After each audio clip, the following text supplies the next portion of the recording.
Jason, can you hear me? Yeah, I can hear you loud and clear. Hey man, thanks for coming on.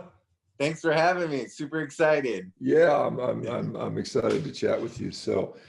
Um, it's kind of interesting because I used to watch you guys' stuff several years ago. So I thought it's just kind of a funny type of thing that comes around. And you've got I guess one of your co-stars, Steve-O, is a big man in the vegan community, or was, or I don't know. I don't know if he's still doing that. He is. He was huge in it, and he then realized health reasons. He started, I believe, eating fish. I see. Okay. Yeah, it's kind of hard to convince him. He's one of we're all, I guess, people who are very extreme, doing whatever they do, are very stubborn. We're all stubborn doing things we do. He's very stubborn, just like, and once you figure out what you want to do, you do it your way. But yeah, no, I believe he's eating fish now. I don't want to quote him or not, but I know he is. He's eating real clean now too, that he's not doing sugars or bread and stuff. So yeah, that makes a difference regardless. So yeah. Well, I'll tell you what, Jason, let me just get a little background, because I don't know, like, I mean, I know you from your acting and stuff like that, but what's a little bit about your backstory? Where are you from, and then how did you get involved in doing this, what is kind of crazy stuff? I'm an LA native. My dad's an actual LA native. I was born in Italy, army brat. And then when I was 3 months old, my dad moved my mom and I to LA. Been LA native since I was a kid. Obviously with my dwarfism, my chondroplasia, I had challenges throughout my whole life, but I didn't let it hold me back. So when I was younger, I always told myself, if people tell me no, that's what I'm going to go for more. So even through school and stuff, people always told me, no, I don't know if you can do it. I don't know if you can do this. And that forced me to be better at anything somebody told me I wasn't good at. So I kind of, from childhood, I was raised that if I can't do it, I'm gonna do it. Or if I'm told I can't do it, I'm gonna do it. So that's kind of where I come from. And when I grew up on the beach, we lived in Hermosa, and I would always see people roller skate and skateboarding, and I was like, that's what I want to do. And just started skateboarding. I've been skateboarding most of my life, and that's where Jackass came from, because it started with professional skateboarders doing videos, and then in between we were doing Jackass stunts. Yeah, I was wondering, because it looks like maybe most of you guys skateboard. Is that like, are you all a bunch of skateboarders that kind of met each other, and that's how you got to do that stuff? Yeah, especially so on the West Coast, there was this magazine called Big Brother, and we did videos, put out about 4 videos with skateboarding and Jackass stuff in them. And on the East Coast, where Bam's from, another group of skateboard guys, they were putting out videos. CKY is called Camp Kill Yourself. So, but it was pretty much the same thing, skateboarding and Jackass stunts.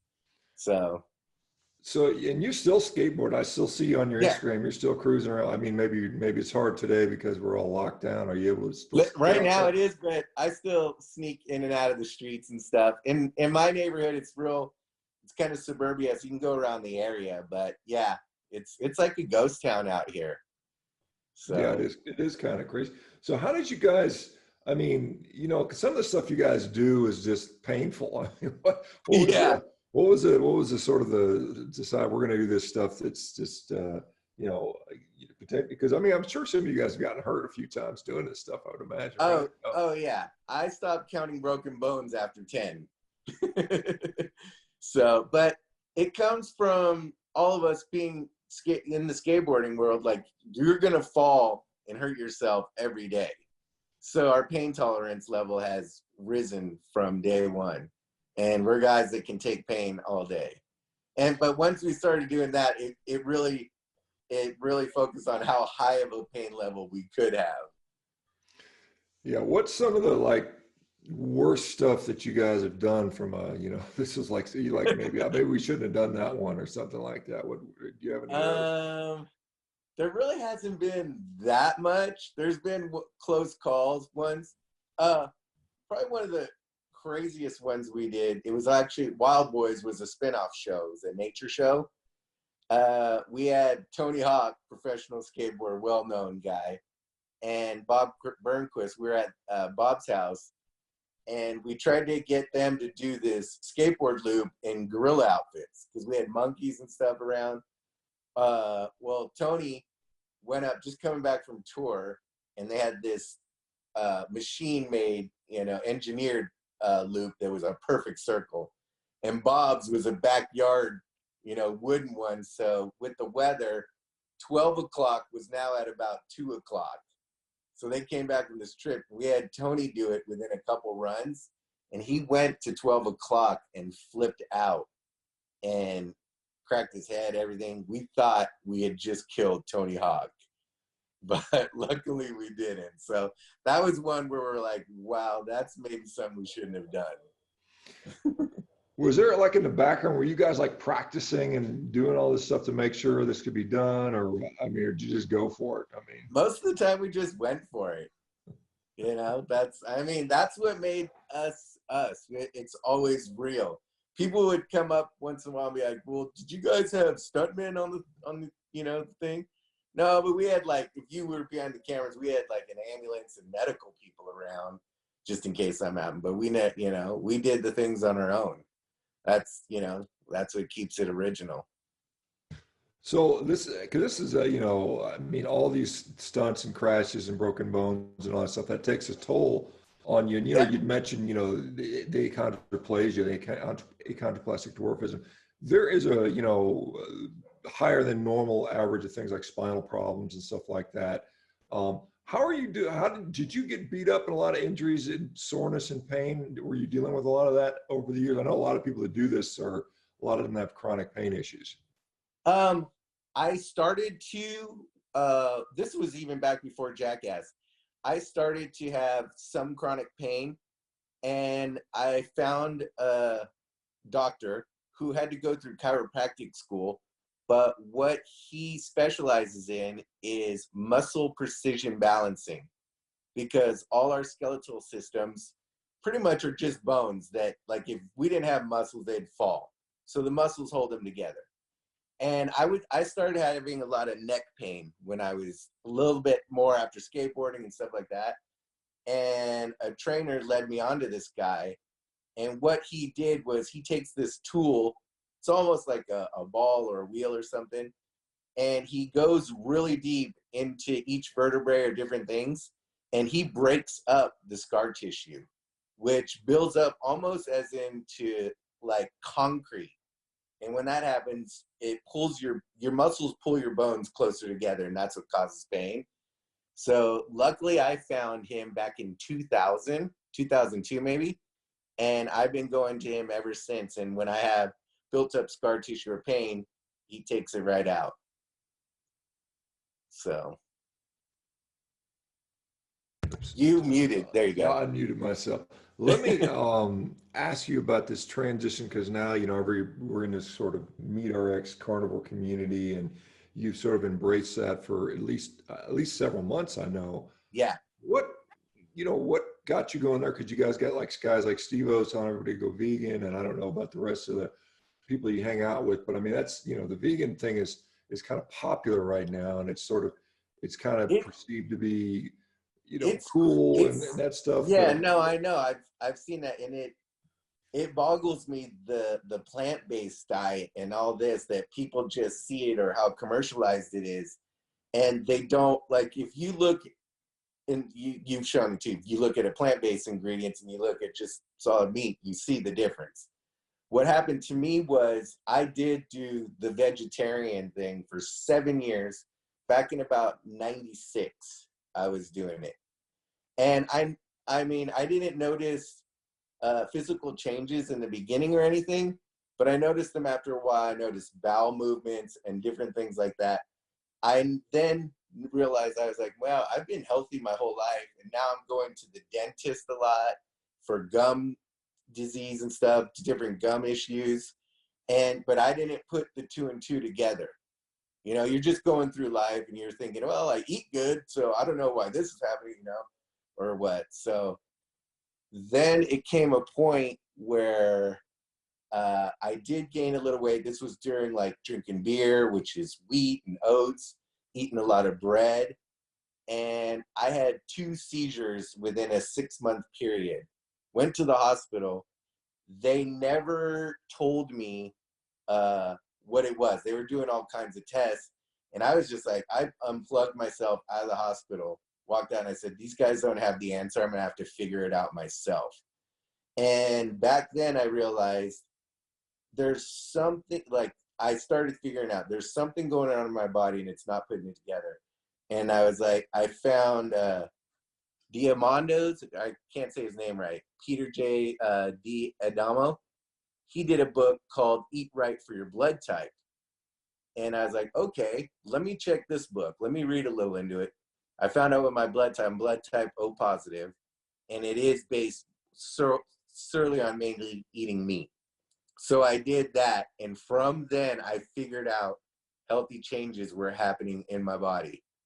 So I started going, well, I even thought back then, this is when this came out, I was like, what if I just ate meat? You know, I was thinking that I was getting all kinds of information, like, you can't just eat meat, you're gonna get colon cancer, you're gonna get this, and you hear all kinds of different things. But my diet was mainly meat-based. Yeah. So how long ago did you make that transition? That transition I did probably about 2000, I want to say 8, 9. Because I for a while I still just ate regular even after, but I couldn't figure it out. 2008, I believe, is when I had the seizures. So then I started reading it. I didn't really make the transition that big, but I started to, and I started finding more about it. And then you've come to this kind of pretty much fully carnivorous diet for how long Yep. now? How long has that been going on? I've been trying it for 2 years, and it really was hard to eliminate bread. So I did supplements a lot when I first did. And this was before I read your book. I was trying to kind of on my own, trying to do it, but I ate bread and I was taking supplements to digest the bread.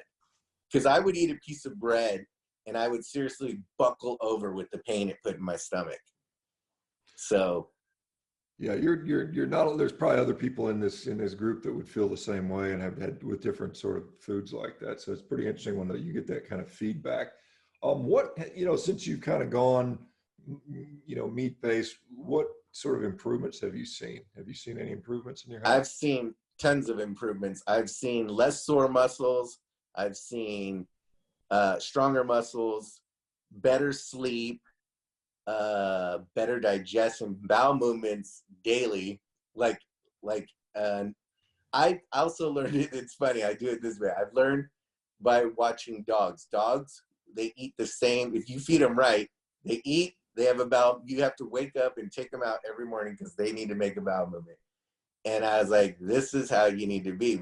People are eating bad themselves, but feeding their dog great, and their dogs are healthy, living full lives, having full bowel movements, doing everything right. So I kind of took it like that, and that's when I started noticing difference. When I started eating right, sore muscles were gone, sleep was better, bowel movements were daily. It's just been amazing. Have you found, are you still doing some of I mean, I know you're still skateboarding. Are you guys still doing some of the sort of the jackass type stunts and stuff? Is that still something you're doing a part of? Yeah, we actually are.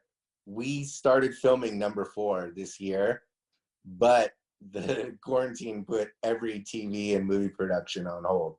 So after this is done, we go back. Are you how? So I mean, when you started filming, did you notice you felt like you performed better, or I mean, Yeah, when you, yeah, 100%. Yep. and I don't know if you're allowed to say, but is there any kind of stunts you were doing that that you survived better, or I mean, what kind of stuff are you guys doing? Is Yeah, that still under there has wraps? been stunts I've done that I thought were gonna be very painful, but weren't. So I was like, I'm stoked. I'm happy. I love where I'm at right now, and I'm glad we're doing this one.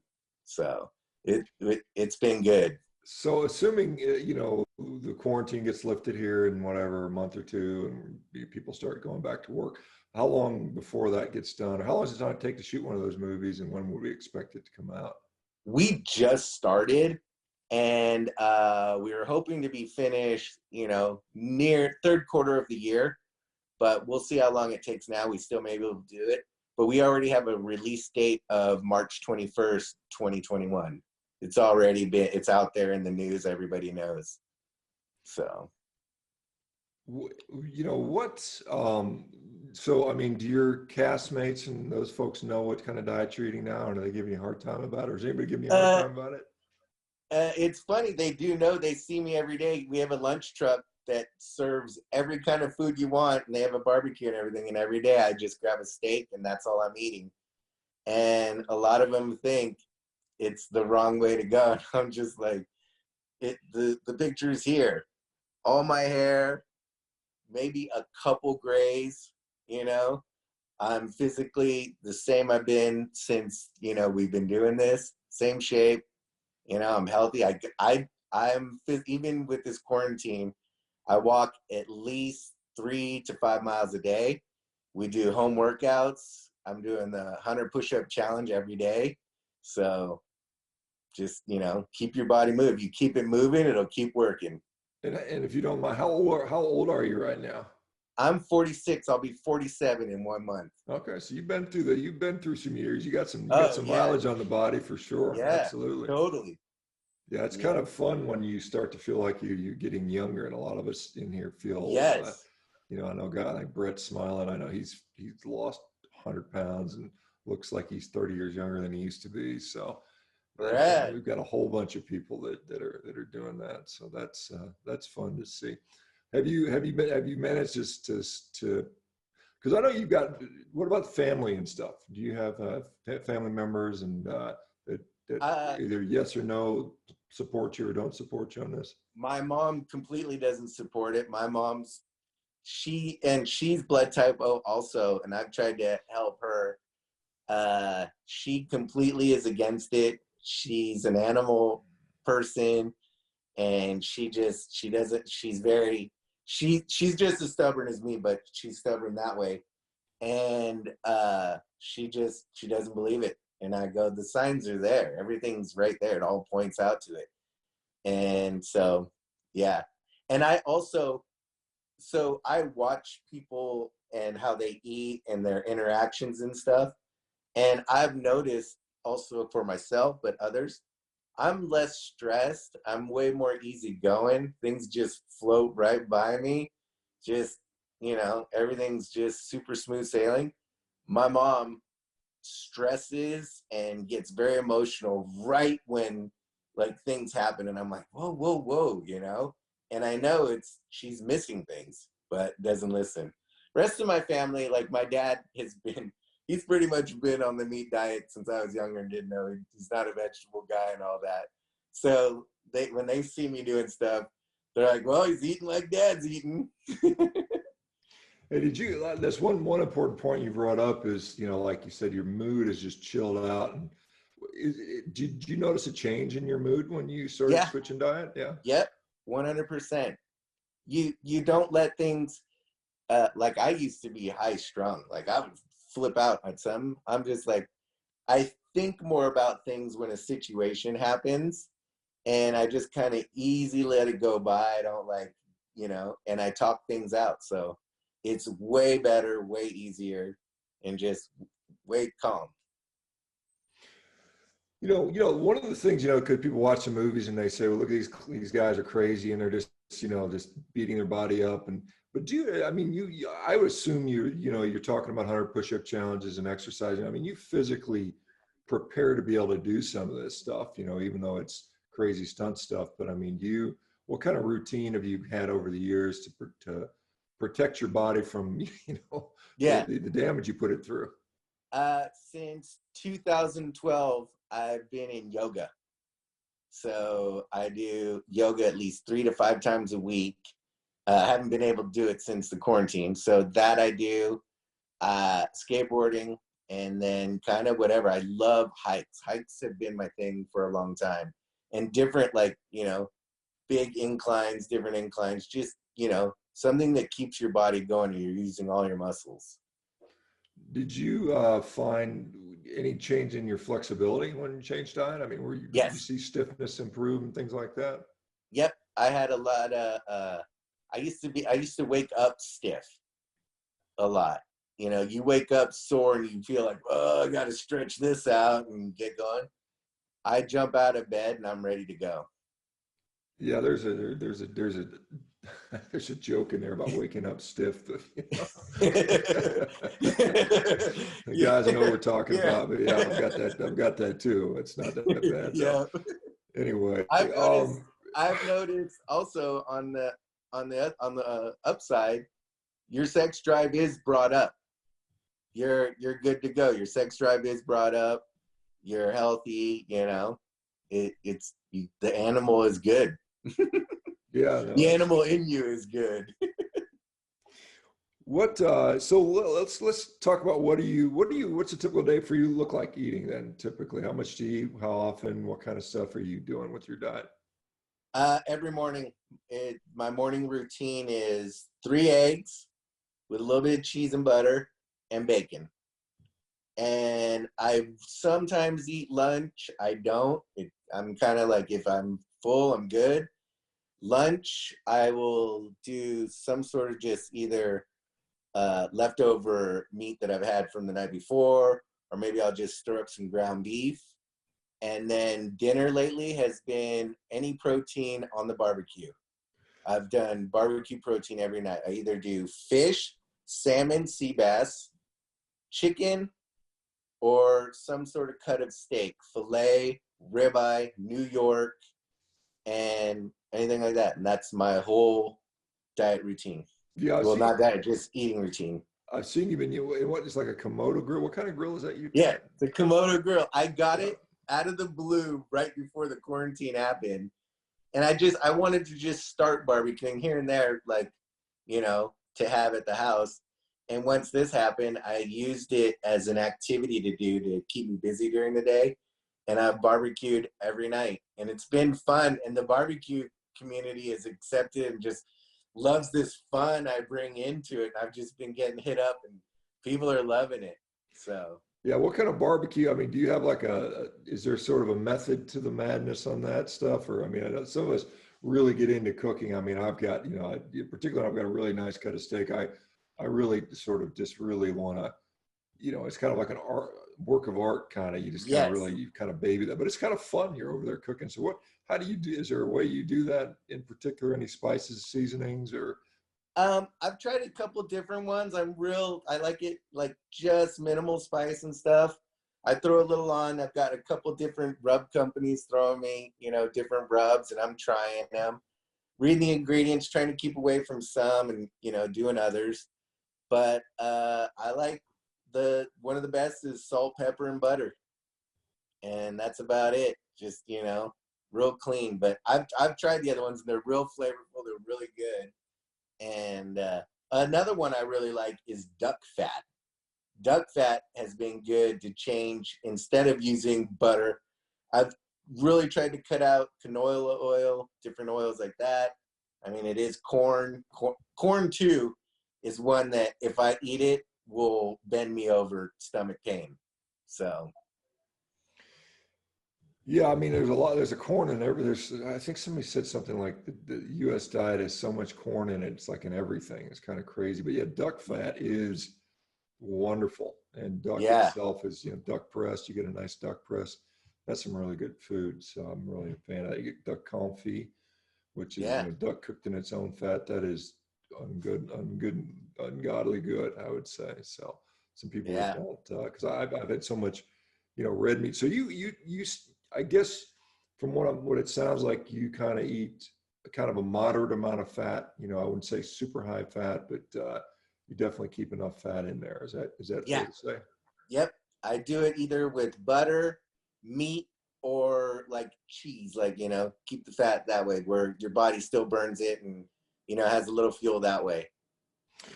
Are you somebody that's, checking labs pretty frequently? I know a lot of people get concerned about cholesterol levels and glucose levels and that sort of stuff. Is that something you've had much sort of? No, I've never.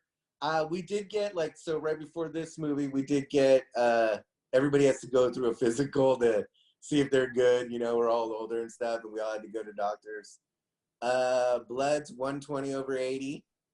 Heart rate's good. Things about I like to keep it around 60. Sometimes even bring it a little lower.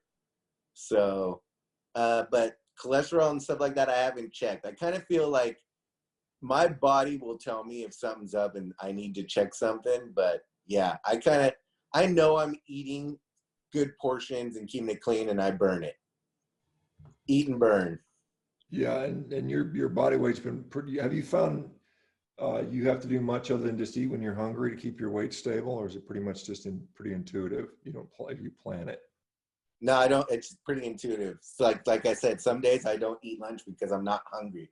I don't eat because it's time to eat. I'll wait and I'll make my meal and then I'll eat it. And I've noticed portions have gotten smaller too. Where I remember, and I think back to days where you'd be at a place and you eat all the bread because they put it in front of you, but you're like eating it and you're still hungry. And then when you finally get your food and you put that on top, that's when you get the full feeling of like, oh my God, I ate so much, But yeah. What I've seen a lot of people when they talk about being on movies, it can be really, really long days of shooting. One scene can take after take. I mean, I was an Yep. extra on a movie one time, and I remember it was a Joe Piscopo, Chuck Norris movie. I can't remember what it was called, Sidekicks. I was like an extra on the side. And it was kind of funny because they were doing a fight scene and they had to keep doing it over and over and over and over again. We were there like 4 hours for them to shoot one scene, and we would have I had to walk on screen. And I was a school teacher at the time, and I had some kids, and the kids were in the audience as sort of fillers for the audience. And they would put us in the actors' break room where all the food was, so we would just eat all their food, and they got pissed at us. But I remember it's just very long days. So do you find that now you can kind of just do those long days and not be starving, and you can go a long time without eating? Yeah, totally. And if I need to snack, I usually snack on jerky. I was for a long time, when we went on a comedy kind of skate tour to Australia for about a month, and my friends were amazed that like when we would stop at snack spots on the road driving town to town or flying, I would just grab a beef jerky, and they're like, Weeman's eating beef jerky every day. Like that's when they thought something like I was doing completely bad, but nothing changed. Everything was the same, and I felt like when you're hungry, you just take a little nibble. It's like when a lion's out and he's got his kill, he eats, but then he'll go back a little bit more for, what he wants. Yeah, I mean, I guess I didn't realize, because you guys have the movies and stuff like that. How often do you guys do stuff like going on tour and live events and stuff like that? That we don't do as much. We did one about 3 years ago. We kind of did it just because we were all hanging out and we wanted something to do and we needed something to kill time with. And people kept asking us to come around. We went to Canada. We went to Australia. So once people ask and we all like chat a little together, we'll be like, all right, let's do this. It'll be a fun trip. Someone else's dime, sends us on vacation. Yeah, what's been the I guess the hardest stunt you've had to do? What was one of the hardest stunts? Trying to think. Actually, there's a couple, but one was I was in a bull ring with a big bull, and all I had was a yoga ball between me and the bull, and it was one of the scariest ones I've ever done because I thought this thing is just gonna flip me. I'm gonna ragdoll out, and he'll probably attack me too, and put a horn in my side. So that was probably one of the scariest. But luckily, I got through it. Knock on wood. So I guess I did see. Did the bull actually go after the yoga ball and hit it and stuff like that? Straight. He was in the ring, opened the gate, and he went straight for him. I was holding the yoga ball right in front of me. He just hit it, like rammed right into it. And then what happened? You did not. It knocked you over. I knocked back. The yoga ball went flying. He did a loop, and he came over and I had a helmet on, but he just tried to like go for me and give me like a headbutt against my head, but I turned and gave me a little shoulder hit. Yeah, that's not a small animal. No, no, Were you eating a carnivorous diet at that time? no, wasn't eating. Nope, wasn't Yeah, on the. yeah, maybe that was a good thing. If he would have sensed it, he might have went after you harder. Who knows? Yeah, he might have smelled the meat on me. Yeah, What? well, I mean, you're braver than I am. I don't know that I'd get in there with one of those guys. I've been on some lots where, they have a bunch of bulls and or steers rather, and they're big animals, and you just got to trust that they're not going to turn on you because they could definitely do some damage. And we see, guys in a rodeo that definitely Oh, get hurt for sure. I've seen rodeo dudes get demolished, and I'm just like, man. And that was my thoughts in there. I'm like, this is insane. But Was there ever a time when you're doing something and you thought to yourself, why the hell am I doing this stuff? Is it ever in your mind? all the time. All the time I've thought of that. Like every time you go for a big one, you're thinking, what am I doing? And there's a little bit of an adrenaline rush, and once you get through it, it's just that huge satisfaction. So, Do you think, I mean, is anybody in your group, do you think is just completely like not right in the head? a little bit of all of us. A little bit of all of us. I mean, you have to be if you're doing this. So we're all a little bit, tweaked in the head. So. Yeah, I'm just wondering, because you guys have done so many things and pushed some things. Is there some like who comes up with the ideas of what you're going to do? I mean, do you just sit around and does somebody say try this or that or? We do group meetings and talk about things and like get different ideas from different things. Our last movie, 3D, if you notice, a lot of the pranks we did were ones we saw in cartoons that were like Tom and Jerry, pulling tricks on each other, or the Roadrunner and Coyote. So we took a lot of those things we saw from cartoons and made them real. So. Yeah, and I guess I mean, as the years goes by, you kind of, there's a pressure to kind of one up and do more than the last time. And so do you ever feel like, man, it's just, how far can we go? I mean, but we still, it's so gung ho because we are doing this new one, and we didn't know, all the dudes are older. We didn't know if we were going to do a 20-year anniversary. Hey, here's the guys. We've been, we started back in 2000. It's 20 years, or what we were going to do. But 10 years ago was the last movie, and we've all been fired up to do another one. And when we started again, the guys have been, it's been good. We're all ready. Every guy is in and fired up, hot. It's the train's moving. It's going. Now, is it the same group that's been there for the whole 20 years? All same guys? No, yep. No, like no one new came in and came out or anything like that? We're bringing friends in and stuff, but it's all the same guys. Yeah, it might be, I don't know. It might be hard to convince some people to want to join up on that stuff. Yeah. They see. But it's like a band too. Once you have a good band that's together, and you've played for years, that band, everybody plays the same instruments. Everybody, the band's still writing the same songs. So how do you guys get along? I mean, is there ever been like contentious? I know you hear about a lot of bands where they go crazy and one guy gets kicked out and there's ego and stuff like that. Have you guys been pretty good together for the whole time? We're a pretty solid group together. We're a really good group of buds together, and it's been good. Everybody gets along. I mean, just like any group of people who hang out for more than 2 weeks, somebody's going to get on somebody's nerves. And that always happens. So, but you take a little break from each other and you're excited to see each other back again. Have there been any like talks like, hey, let's do this, and you guys ever said, no way, we're not doing that one? Or has there ever been like those things have come up? Those have been very minimal. Those have been very, very minimal. But there is one thing I remember that I wanted to bring up related to, the carnivore diet and meat and everything. That's something I noticed. This was years ago. This was back I'll bring it back to Wild Boys. We were in Kenya, Africa, and we were with a tribe. And I think most people who go on these African tours, they'll know there's this ritual where you drink cow's blood and cow's milk. So we noticed every guy in the tribe, tall, skinny, well fit. And if you ever notice, I'll do a little side story. Every guy who ever wins a marathon is from Kenya. They're always one of the front, leaders, whatever. We were wondering, and I didn't really take it into consideration till later. I was like, well, I wonder what they do.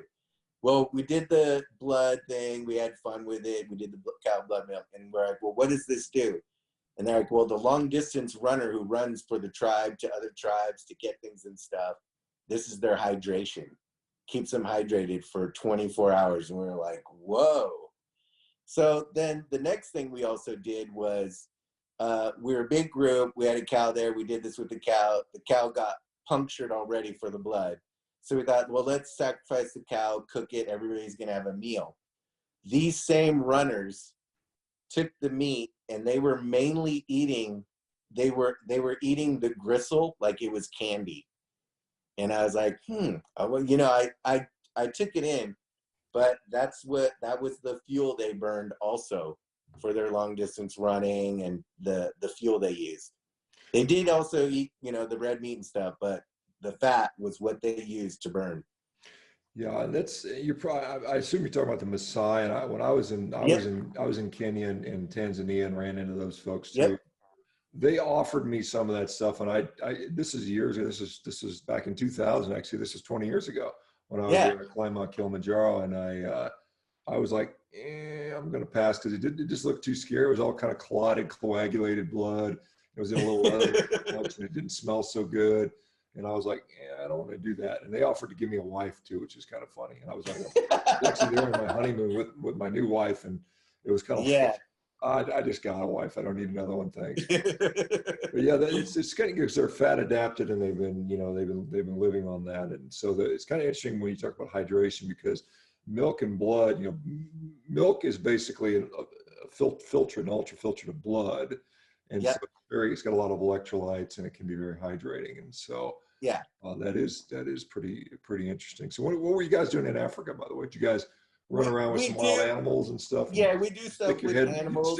You didn't stick your head in a lion's mouth or something like that.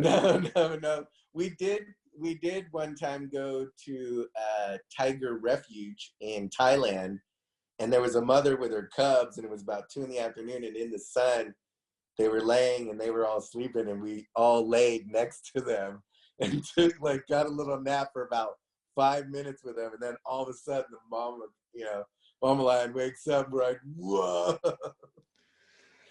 Yeah, if you ever hear, I had the privilege of being in Kruger Park in South Africa, and we were camping out, and you literally hear the lions roaring, and they're not far from you, and that is terrifying. I got to tell you, you hear them in the wild roaring not far from you, knowing that they do occasionally eat people. It's pretty scary. And so you see these guys that I've seen videos of African hunters going up and stealing food from the animals, from the lions. It's got to take a lot of bravery there. Maybe that's a jackass trick. Maybe that's one of you guys steal some food from the lion. Maybe.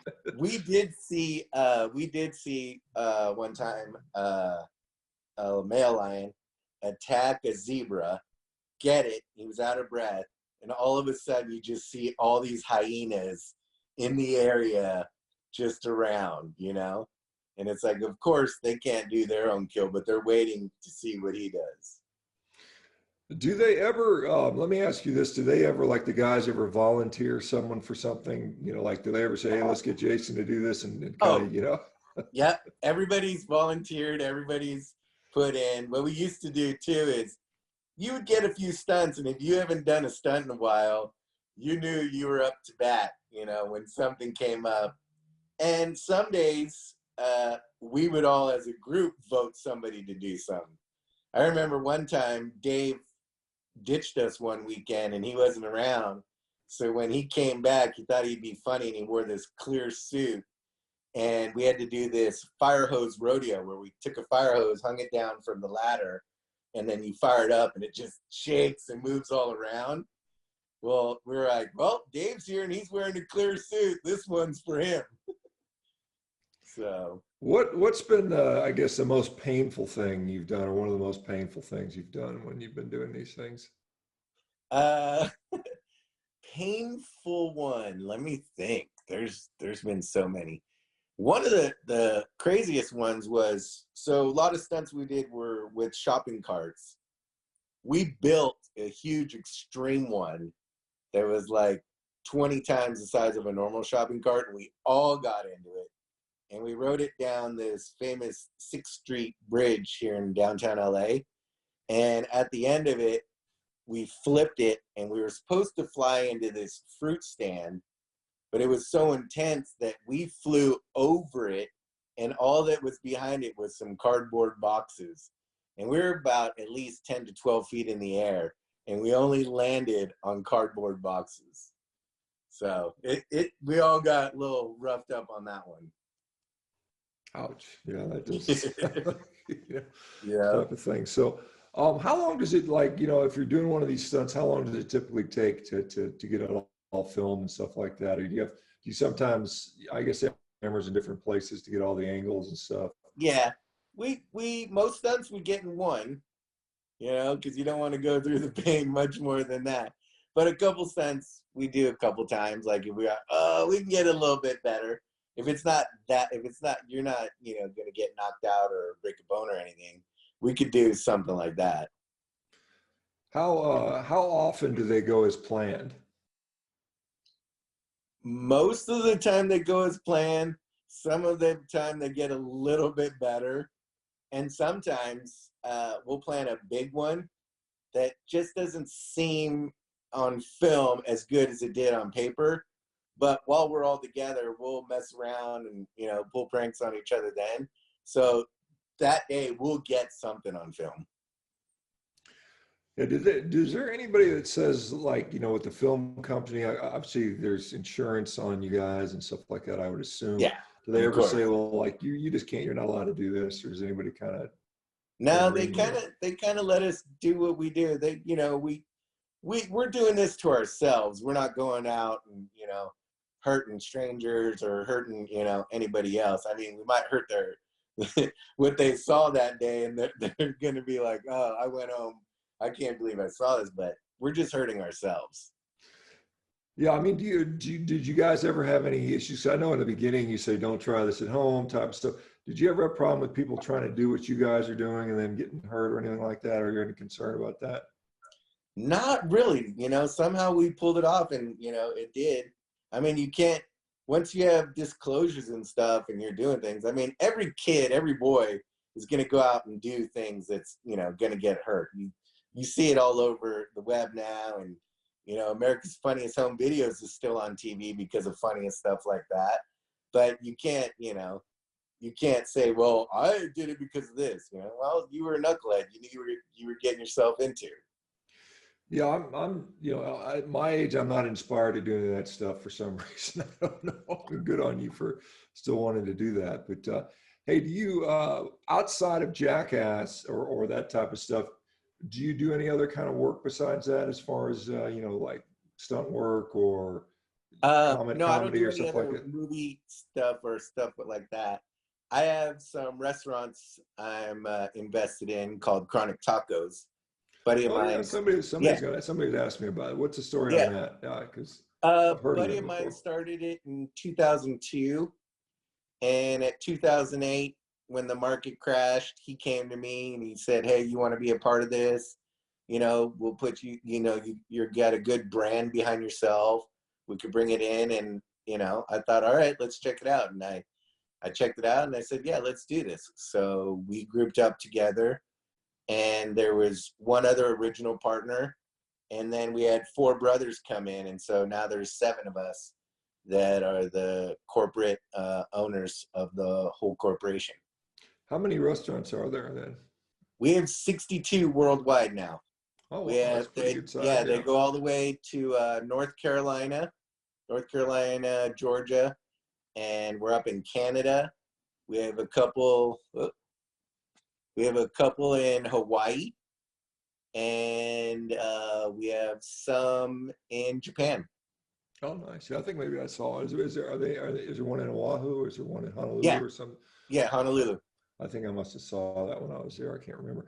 You need to have like a carnivore style option on there. Maybe you can make a carnivorous taco shell. I know people make those out of like Parmesan cheese or something like Oh that. yeah, Might be, that's true. you That could would have be a your good own one. carnivore version as this diet gets more and more popular. Yeah. No, this diet, this way of life is growing. You can tell. Oh no, absolutely. I'm aware of it. I see it every day. I mean, even our MeterX platform is growing every single day. I look at our stats every day, and we grow, and it's good to see. I'll tell you, because was it Joe Rogan came out earlier this year saying he did the diet and got really good results, and a lot of other Yeah. people have been inspired. So I really get excited when I see people that are just willing to be honest and say, hey, look, this worked for me, and I applaud you for doing that, because it was kind of funny. I got some comments on when I said we were having you come on the on the platform. I said, oh well, if Weeman does carnivore, that's all the endorsement I need. It's good, because they trust you. That's awesome. Yeah, no, a lot of people don't believe me when I say I'm doing it. So they're like, what? And a lot of people don't know it yet. They don't know what's behind it or all, everything that's going on. So Yeah, it's we see all these personal testimonials, and as you probably are aware, if we've got a study in process, and so I'm encouraging people to let people know about the study so we can get more science behind it, because I think it really does. I mean, all the people in here and thousands and thousands other like them are testimonies to the benefit for health, and it's yeah, just it feels nice to feel. I mean, do you feel like you feel younger than 46 now than yeah, totally. I don't feel my age at all. Well, a funny one was I've had it happen twice. I was at a skate park, and this guy rolls up, and he's got his two kids with him, and he's like, man, doesn't it suck getting old and trying to skate? And I'm like, well, how old are you? And he goes, I'm 33. And I'm like, that's cool. I'm 46. What's up, buddy? And he goes, it shocks him. And he goes, he couldn't believe it. And then I had another guy who was actually in Australia, and I went to a skate park on a rainy day by myself. So I took like an Uber, and the Uber guy goes, hey man, how old are you to still be skateboarding? And I'm like, I'm, in my 40s. He goes, man, I'm 29. You look like my age, and I look like your age. And I was like, oh, all right. So what are you still as far as I don't know much about skate. My little boy had done some skateboarding, took some lessons, was learning, but I just never was able to do it. I guess maybe just being just never given enough chance. But are you still like improving in your skateboarding or doing tricks and stuff like that? yeah, still to this day. It's crazy. If you keep going and you keep trying, it's still to this day. What's what is something you're working on SkateCon? Maybe there's a skateboarder in here that knows some of the terms. I know they've got some funny names. Is there something you're working on right now? No, there's nothing I'm working on like to get better or anything. I've just been trying to like just keep it going and put more videos out, different things out. But since this has happened, it's been way more low key. Nothing too crazy. My buddy and I were talking about building, because I have this van that I was living in before, but now I have it just for my camping van. Building a couple ramps that we can take to different spots and try different things with these different ramps at spots that people are just doing, flat things on. We're gonna now add ramps to them. So we've been talking about that. Yeah, does everybody in the Jackass crew still skateboard, or who's the best skateboarder of that group? I know Bam still skates, Steve-O still skates, Chris skates once in a blue moon. Dave skates, I skate, so that's 5. Preston and Knoxville never skated. They were kind of the funny guys that came in. And funny story, real quick, funny behind the story of that is Knoxville used to do TV commercials, and he met Preston on one time, and he was telling him about Jackass, and Preston started writing some ideas that Knoxville said, well, these ideas are too good. You need to be in it and do it too. So that's how we brought him along. But the rest of the guys came from snowboarding and skateboarding right in. Do you guys still, outside of I mean, does everybody live in different parts of the world now? Or I think was it Knoxville up in Canada, or I don't know, is Steve-O in Canada or something? Or where's everybody live now? Some people live in LA. Where Steve-O, Chris, myself, Knoxville live in LA, and Dave's in Ohio. Aaron's up in Portland. Preston is in Missouri, and that's about it. Then the rest. So everybody's on the West Coast except Missouri. And Missouri seems like and that. Bam's in Philadelphia, Okay. in PA. All right. Yeah. Do you guys, you know, between films get together much and do stuff, or is it kind of just when the films are around mostly now? Oh, we get together. Dave, Preston, and I are really close, so we get together a bunch. Preston will come to town and we hang out. Dave will come down. We're about the three that hang out. Chris and I hang out every once in a while. Steve-O every once in a while, but yeah, that's about the group I hang out with when there's no filming. And does Steve-O give you a hard time about your diet, or does he know or care? Not at all. He doesn't even care. Like, he just does his own thing. Yeah, nice. It's yeah. So, and you know, I want to tell him, but like I said, he's a stubborn guy. Just let him do his thing. Let him, you know, sometimes you can lead, you know, somebody to water, but they're not going to drink it. So, has anybody on the group started eating more meat since you've been doing this, at least? No. No. A buddy of mine tried it, but then he's like, no, you gotta have your vegetables and stuff. You need to juice it. And I'm like, okay, do what you got, you know. I'm so easygoing. I don't want to argue with people or do nothing. I let everybody do their own thing. You just gotta let people be. Yeah, you talked at the very beginning, you know, you said when, you know, you're a kid, you know, people say you can't do this or that because of, you know, this or that reason. What kind of stuff did you do that like said, okay, well, I'm going to do it anyway? I mean, obviously you're doing crazy stunt stuff that, you know, I think that's, you know, a lot of people know. I don't know that anybody in this audience here would say, I want to sign me up for that. But what are the kind of stuff that you do that kind of surprise people? I'm trying to think. Other than just skateboarding, I always, you know, there was one other guy about my same age who also was a little person who became a pro skater about the same time. But other than that, I thought, you know, there's nobody really out there like trying to, you know, take skateboarding higher with, you know, being a little person. So did you actually do it on a professional level at some point? Yeah. Okay, wow, that's pretty impressive then. Yeah. I rode for a couple different companies, you know, went on skate tours different times and stuff. So yeah, took it to a professional level. Still get, you know, recognized when people see it. They're like, man, love your skating, everything. So yeah, I had magazine interviews for it. You know, we did videos. So is anybody else in the Jackass community, were they professional level too, or were you the only professional guy from skateboarding? Bam was, yeah, he was a big time professional skater.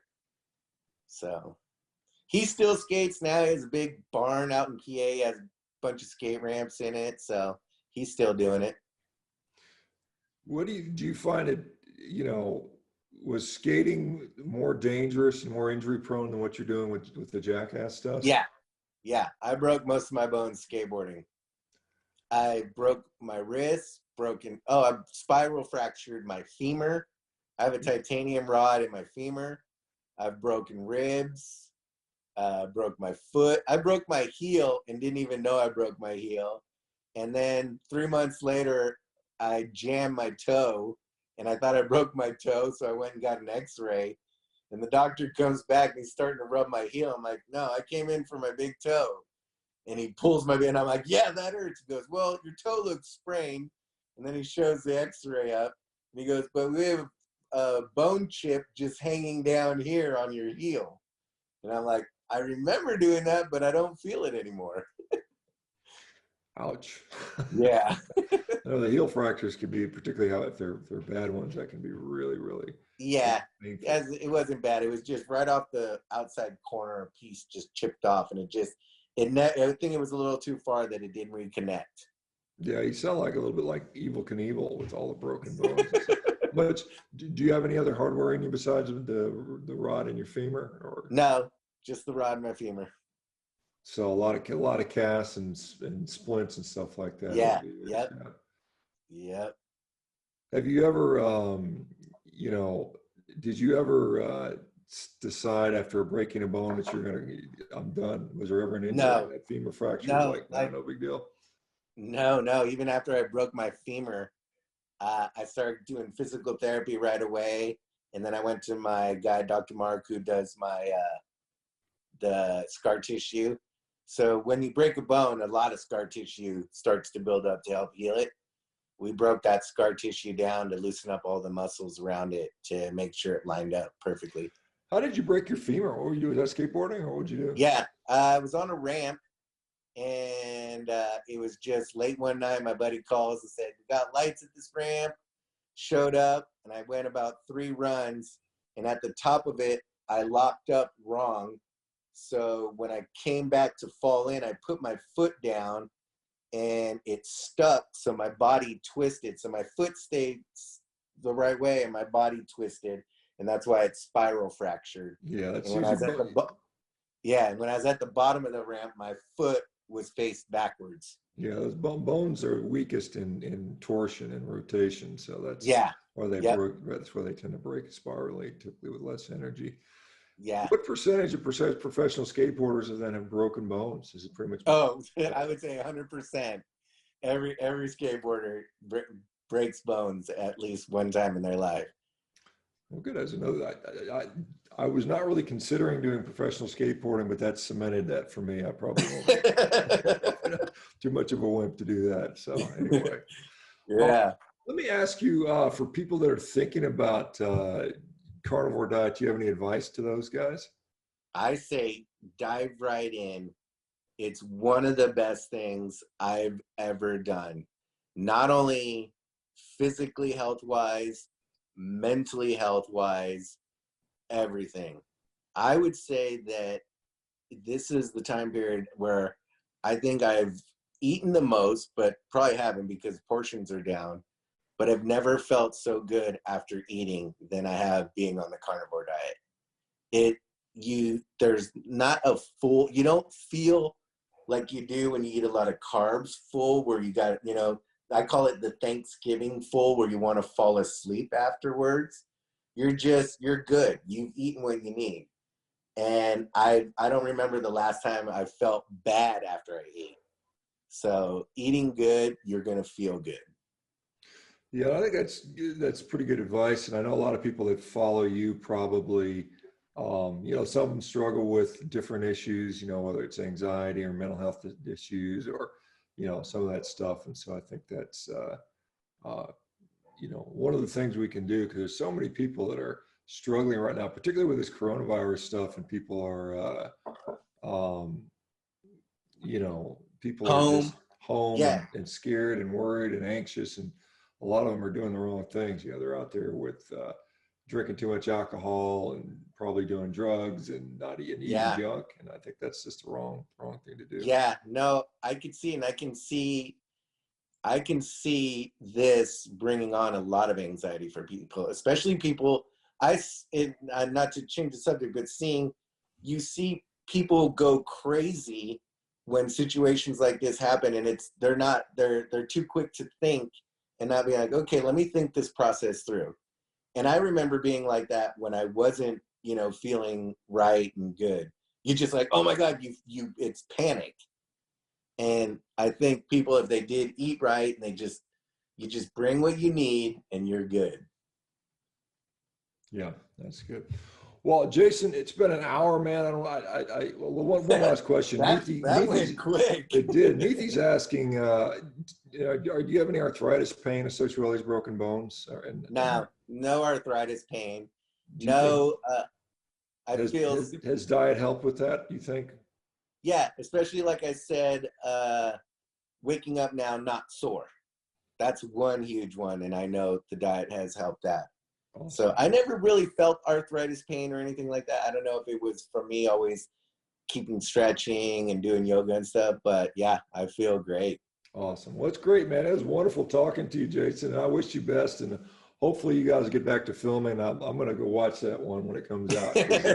I haven't watched it in a few years. Yeah. I would love to, when we have the premiere, I'd love to have you come out. I'd love to. Yeah, that'd be great. Cool thing, man. That'd be fun. We'll get a steak together afterwards or something. Oh, yeah, we will. Yeah. Awesome. All right, guys. Well, I'm going to shut this one down. We'll see you guys tomorrow. Jason, have a great weekend, and thank you so much for doing what you're doing and being public about it, because I think it's going to help a lot of people. So this is great. Yeah. Thanks for having me on, Dr. Sean. All right. Well, I gotta go hop on a rowing machine, and I'm gonna try to do 15,000 meters or some craziness. Anyway, you guys have a great day, and we'll talk to you guys later. Bye-bye, everybody. Bye. Take care.